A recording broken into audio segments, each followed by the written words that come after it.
ام لہم آلہۃ تمنعہم من دوننا، کیا ان کے لیے اور خدا ہے جو ہمارے سوا ہے، جو ان کو ہمارے عذاب سے بچا لیں گے؟ اوکھے ویلے بزرگ کام آتے ہیں. لا یستطیعون نصر انفسہم ولا ہم منا یصحبون، جن جھوٹے معبودوں کے اوپر انہوں نے تکیہ کیا ہے وہ تو اپنی مدد خود نہیں کر سکتے، اور نہ ہی ہماری طرف سے کوئی تائید ان کو حاصل ہے. ولا ہم منا یصحبون، یعنی یہ جو ان کا عقیدہ ہے نا کہ جی فلاں کوئی بزرگ یا فلاں کوئی آلہہ یا کوئی فلاں بت ہے، اے بھی اللہ دی اطاعت والی کرتے ہیں، اللہ کے اذن کے ساتھ ہی کرتے ہیں. اللہ تعالیٰ فرماتا ہے کوئی ہماری طرف سے کسی کو اذن نہیں ہے، نہ ہماری تائید حاصل ہے کسی کو، اور نہ ہمارے مقابلے پہ آگے کوئی دھونس سے ہم سے بات منوا سکتا ہے. نیور، ہو ہی نہیں سکتا. لہٰذا یہ جو عجیب و غریب قسم کے عقائد اور نظریات ہمارے سب کانٹیننٹ میں پھیلے ہوئے ہیں نا، اور میں کہتا ہوں کہ گمراہی کے لیے زرخیز ترین زمین جو ہے یہ سب کانٹیننٹ انڈیا، پاکستان اور بنگلہ دیش کی زمین ہے. عجیب و غریب دیو مالائی قصے کہانیاں اور واقعات مشہور کر کے، اور پتہ نہیں کیا عوام الناس کو پاگل کیا ہوتا ہے. تو از چبارہ آمدی من از بخارا آمدم، تو چبارے سے چل پڑی تھی میں بخارے سے چل پڑا.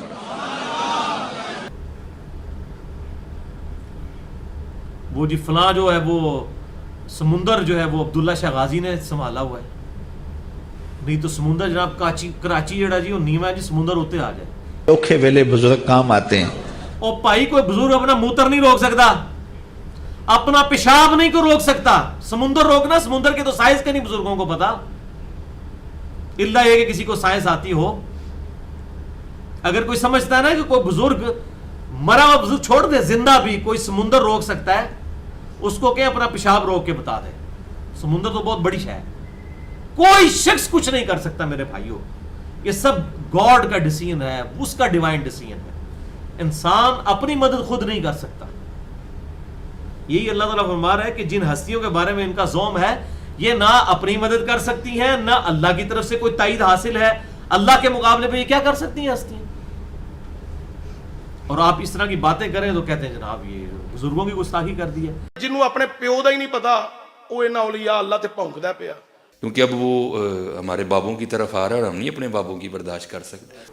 مقدس ہستیوں کی توہین کر رہا ہے. ہم کہتے ہیں بزرگوں کو کہیں خدا کے لیے اپنی گستاخی کروانا بند کریں. اب آئیں پبلک میں آ کے دکھائیں جو کچھ ہے ان کے پاس، لوگ گستاخی کرنا بند کر دیں گے. ہم سارے سوشل میڈیا کو بھی بلا لیتے ہیں، پرنٹ میڈیا کو بھی بلا لیتے ہیں، اور چینلز والوں کو بھی بلا لیتے ہیں، پی بی سی کو، سی این این کو، جیو کو بلا لیتے ہیں، اے آر وائی والوں کو، دنیا والوں کو، سب کو بلا لیتے ہیں. بزرگوں کو کہ سامنے آئے، اپنی بےعزتی اتنے عرصے سے کروا رہے ہیں اور خصوصاً میرے ذریعے تو بہت زیادہ کروا رہے ہیں، سامنے آئے اور وہ ساری چیزیں کر کے دکھا دیں جو ان کا زوم ہے. سمندر روکنے کے لیے ہم نہیں کہہ رہے ہیں، نہ ہم کو دریا روکنے کے لیے کہہ رہے ہیں. ہم کہہ رہے ہیں ہم آپ کو 2 جگ جو ہے وہ نمک والے پانی کے پلائیں گے، آپ اپنا پیشاب روک کے بتائیں. تینوں کی پتا ہوئے نہ بابیاں دے کمال دا، چین بھی نہیں کرنی، پھر پتہ چل جائے گا. یہ ساری کی ساری باتیں، اور پھر اس کو کرامات کا اور ان چیزوں کا نام دیا ہوا ہے. وَلِعَوْذُ بِاللَّهِ تعالیٰ، اللہ سے ڈر جائیں. اور پھر اتنے عجیب و غریب قسم کے واقعات مشہور کیے ہوتے ہیں جی. وہ فلاں بزرگ کے پیچھے نماز پڑھنے گئے، انہاں سجے پاسے سلام پھیریا سارے حافظ ہو گئے، کھبے پاسے پھیریا سارے ناظرہ پڑھ گئے. اِنَّا لِلَّهِ وَإِنَّا إِلَيْهِ رَاجِعُونَ. او بزرگ جنہاں نے کہہ رہے ہو نا انہوں آپ قرآن کو نہیں جانتا، حافظ ہو گئے، علی بے تے پڑھنے والے، ان کو خود قرآن نہیں آتا. ان کی طرف دائیں طرف سلام پھیر کے کس نے حافظ ہونا ہے، بائیں طرف پھیر کے ناظرہ ہونا ہے. تو صحابہ کرام علیہ رضوان جو ہیں وہ کتنی بیچارے تگ و دو کے ساتھ آیات یاد کیا کرتے تھے. آپ صلی اللہ علیہ وسلم کے پیچھے بار بار ان کو قرات کرنی پڑتی تھی. جبھی تو آپ نے منع فرما دیا تھا کہ امام کے پیچھے قرات نہ کیا کرو سوائے سورہ فاتحہ کے، وہ بھی سختوں میں پڑھنی ہے. وہ کیوں پیچھے قرات کرتے تھے؟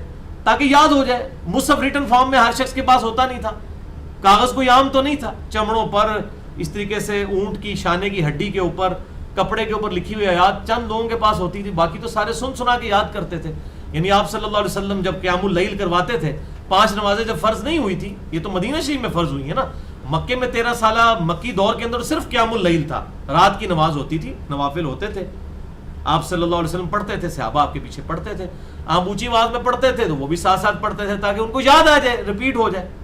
آپ صلی اللہ علیہ وسلم نے سجے پاسے سلام پھیر کے سارے حافظ تھے، کھبے پاسے سارے ناظرہ نہیں بنائے، کوڑ مار دینے. ایسے نہیں ہو سکتا. دنیا بقدر ایفٹ ہے میرے بھائیوں، یہ امپاسبل ہے.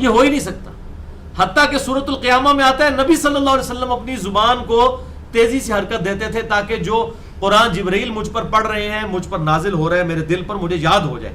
تو اللہ تعالیٰ نے فرمایا نبی صلی اللہ علیہ وسلم آپ اس چیز کی ٹینشن نہ لیں کہ قرآن آپ کو کہیں بھول نہ جائے, ہمارے ذمہ ہے آپ کو یاد کروا دینا, اس کو پڑھا دینا, اس کا بیان ہمارے ذمہ ہے.